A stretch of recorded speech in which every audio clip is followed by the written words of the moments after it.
up, guys? Welcome back to Weekly Weird News! What are those?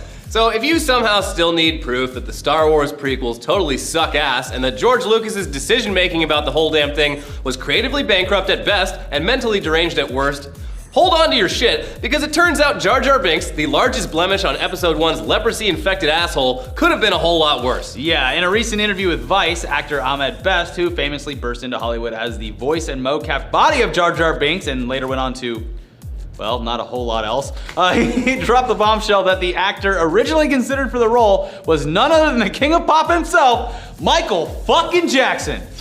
Okay. Yeah, Best actually revealed this ridiculous piece of insider info over a year ago in a Reddit AMA, but he didn't really elaborate on it. He just sort of like boop, dropped it. So props to Vice for following up on it and getting the scoop. Best told Vice that when he and George Lucas were attending a Michael Jackson concert during production of Episode 1, Lucas told him that MJ had really wanted to do the part, but that he wanted to do it in prosthetics and makeup, like in Thriller. No, I can pull off Jar Jar Binks. Just put me in the makeup. Lucas famously went the complete opposite direction and embraced early CGI like a vagrant embraces a bottle of Mad Dog 2020. And that CGI has not held up one damn bit. So we'll never know what Michael Jackson as Jar Jar Binks would have been like, but let your imagination do the talking. If you've seen Moonwalker, which is not just a movie, but also an uncomfortable look deep inside Michael Jackson's mind, if you've seen that, this is probably for the best. I loved Moonwalker. Moonwalker makes me Cherished it as a kid. It is I had it on the VHS. creepiest movie I've ever seen. No, it was great. I like the one where he's like running from the cartoons. Oh, that one's great, but it's also it comes from the one where he's riding the motorcycle and he's like a rabbit or something like that. Yeah. Also, he turns into a car. Yeah. It's great. It's the craziest movie. Go watch it. I mean, put whatever you usually put in your body and watch this movie. He saves children from Joe Pesci, who turned out to be a lot less of a threat to children. That's the irony. Anyway, so for as much as Jar Jar Binks is the worst character in the history of cinema, we now have to take some solace in the fact that he could have been much, much worse. And that's the weirdest part. Anyway, we know entertainment news is pretty unusual, pretty weird to be appearing on this show, but you really just came here for the piss and shit news. Yes. So here you go. Give me the piss and shit news. We're gonna start with piss. Good. Because the next time you're hobbling around San Francisco drunk off your ass and need to take a massive piss, be careful. Uh-oh. That wall that you're painting yellow might just reject your piss and spray it back all over dem jeans you're wearing. This is all thanks to the magic of hydrophobic nano paint, which is a super cool technology that's normally used to keep stuff clean and has been providing us with infomercials of people trying and failing to make things dirty for a couple of years now. Just can't make it dirty. Pouring the chocolate on that shoe? Yeah, no chocolate on these shoes. The idea to use hydrophobic paint to spray piss all over drunks and homeless people first started over in Hamburg, Germany's red light district, which I will admit I definitely pissed all over when I was there. We've done it. As do thousands of other people day after day after day. Yeah. Which is really shitty for the people that actually have to live in that area because they're the ones stuck with the smell and stuck walking through that piss on their way to work the next day. Yeah. So San Francisco and Hamburg are sister cities in the sense that they're both full of bums and drunks. So it's only fitting that San Francisco has adopted the piss-resistant walls as a show of solidarity. And as an extra fuck you to the public urinators who cost the city millions each year in steam cleaning costs, the walls that have been coated don't even warn them that it's about to happen. Just right all over it. Which is kind of a dick move, but Yeah, whatever. not to San Francisco's director of public works who says, well, you're not supposed to be doing that type of act in the first place, right? Yeah. Idiot. He didn't say idiot, but that's what he meant. So next time you're up in California's most expensive slum, do what we do and piss in the bushes if you really have to go. Oh, you're gonna accidentally piss on that bush man that jumps out and scares people though. I guess he deserves it. No, Actually, one of them died. Someone replaced it. It's a weird system they have there. But enough about piss. Let's talk about shit. Sometimes nature calls at inopportune times, and people have to shit outdoors. It happens. And since golf courses are just massive green areas, it would make sense that they'd get slightly more public shits than the average place. But over in Stavanger, Norway, a local golf course has been dealing with an unidentified mystery pooper for 10 years. That's no accident, that's dedication. Yeah, pretty much every quote translated from the original story is gold. For example, the groundskeeper who's been dealing with these phantom poops for a decade has built up a pretty comprehensive MO for the pooper, starting with the fact that he's pretty sure it's a dude because, quote, the poos are too massive to be from a woman. The profile also includes the facts that the pooper only strikes on weekdays, that he leaves bicycle tracks behind on the crime scenes, and that he's really fucking dedicated to shitting on this golf course. Yeah, so they installed high-powered lights at a few strategic locations on the course to discourage pooping, but, quote, he climbed up a tree next to the lights and wriggled far out on a branch and dismantled the spotlights. He continued, How he managed the feat without electrocuting himself or falling is a riddle. I have to take this shit. I'm gonna do it. Come hell or high water. So they truly are dealing with a madman here. One could even say a terrorist. Yeah. Because after 10 years of this, the only motive that the groundskeeper can come up with is, quote, it could be someone who, for unknown reasons, hates the game of golf. He's not doing it in the holes?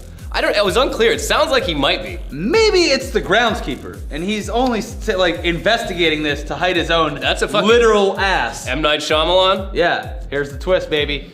Speaking of twists, it's time for headlines! Starting off with, Universal finds pirated copy of Jurassic World seeded from its own server. Oh, whoops! Oh, that's shocking. Yeah, that Where do you think doesn't they happen come all the from? time at all. Yeah, somewhere. It's coming from the inside, just like that fucking groundskeeper. Redheaded teen stopped by gate agent, told she was too pale to fly. Can you guess which airline? I don't want to. Just tell me. I don't want to. Etihad Airways. Oh no! Our favorite airline that didn't make our trip back from Abu Dhabi difficult at all. It was great on the way there, Elliot. Half and half. Well, Gotta give him the benefit of the doubt. anyway. Yeah, the girl's Scottish. For some reason she's flying to Etihad and they're like, you're really pale. And her mom's like, no, she's just Scottish. Oh. They're like, we're gonna need to look into this. Jesus Let's get a Christ. doctor over here. All right. Doug died. North Dakota man pens 2-word obituary. This is Great. so good. It's very succinct. Doug. Yeah. Doug died. Doug died. He's dead. He's dead now. Yeah. He should give the speech at his wake. Doug died. Horse that threw groom, likely stoned, owner says. Apparently this was an Indian wedding in Canada and a Punjabi wedding and Yeah. the groom rides a horse. Tradition. And some asshole fed the horse a bunch of weed and Snapchatted it.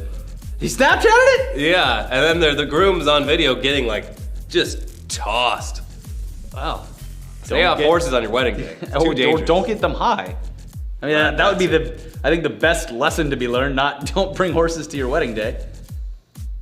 Maybe. Okay. It was just a prank! Couple arrested after allegedly setting homeless man on fire. These That's people just were sad. like in their 30s. These are not sad. kids. No. They had kids in their car when they drove past a homeless man and tossed like firecrackers at him. Yeah. Ha! No, it's Ha, like, got him! The kids were doing pranks and like, you want to see how to do a real prank? And then they set a homeless man on fire. Well, Yep. it was a prank. Yeah. Virginia man orders chicken at Bojangles, finds $4,500 instead. I'm not sure which is better or worse in this situation because Bojangles is fucking delicious. Well- they have great food, great fried okra, delicious fried chicken. Do they have that here? I've never eaten it. I think it's in South Carolina, North Carolina. Well, I'll have to look into this. The man actually, he got the $4,500 because the chicken they gave him was not up to his standards, too cold. So he Oh. asked for another order, and they gave him a bag, and it had $4,500 in it. That is how they just want to hit that quality mark, and if they don't, they're just gonna pay you out. Well, no, because he was like, this is a mistake, and he went inside, and he's like, hey, you gave me your money on accident, and they're like, oh, thanks, and he's like, maybe, You split that with me? yeah, they're like, I could have just taken it, and they're like, no, fuck you, we would have had you arrested. And now he's like, I'm a hero, and they're being mean to me. I'm the hero that Bojangles deserves. Great. Iowa man named D's Nuts files paperwork to run for president. Got him. That's it. It's literally just an application to run for president. Got him. The man's name is D's Nuts, and he will win. Yeah. Great. And when he wins, you know what he's gonna say? Got him. Yep. There he is. That's the joke. We're driving it just right in the ground. Yep. Sony buys rights to make an emoji movie. I mean, who didn't see this one coming? I didn't. You really? What the fuck is an emoji movie gonna be about? It doesn't matter. Their emojis are like the most prevalent form of communication these days. You have to make a movie about it. There's no telephone movie. Who's gonna Doesn't play? matter. Who's gonna play the red dancing lady? Oh, fucking Damaris from University. That should be great. You're right. Yeah. She is. And, I think it's a great idea. Who's gonna play Turban Kid?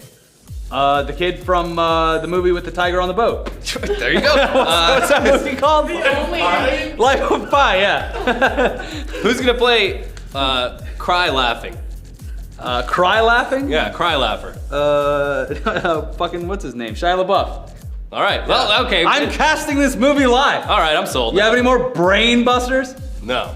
You can't think of any other emojis, can you? No, I don't use them. It's gonna be a great. Oh, who's gonna be 100? 100? Yeah. Drake? Yeah, Drake.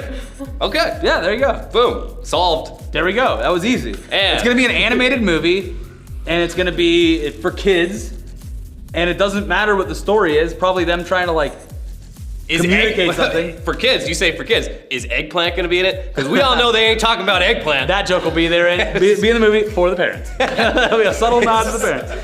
I know what that eggplant is. That's a penis. That's a dick. That's a penis. And for our final headline, the most ridiculous headline of all, Dennis Rodman endorses Donald Trump for president. This just makes sense. He loves North Korea and the North Korean dictator. Why wouldn't he love Donald Trump? Because Trump hates North Korea? I don't know. I think that they probably align very, very closely. More than they would think, probably. Yeah, more than they realize. Anyway, now that he's got the Rodman endorsement, Yeah. Also, he's got the Keemstar endorsement too. he does have the won't shut up Keemstar about it. endorsement. Yeah, he loves it. Anyways, you know what's weird about that too is like Donald Trump is leading in the polls over all other Republican candidates. Yeah. Which is just great. It's just like we're living this. This is a reality. This is that we're real in. life. Yeah. So great. Did you see the Back to the Future thing where Trump? Yeah, it's cute. Yeah. You guys will watch it. Yeah. It's fine. All right, well, that's been Weekly Weird News for you. Check out Tech Tuesday. Yeah, it was a good one. We give some people the roast, and they can't really say anything back because they don't have a YouTube channel. Yeah, put on some oven mitts before you hit play on that one. Ooh! Ow! That's a hot video. Yeah. And we also did a podcast from, where was it? Abu Dhabi. Great country. Yeah. Well, Abu Dhabi's a city, first of all, but it's in a great country. Great country. Isn't an emirate a country? I don't know. I don't know. They got their own system over there. Yeah, anyways, check all those out, and we'll see you guys next time. Bye.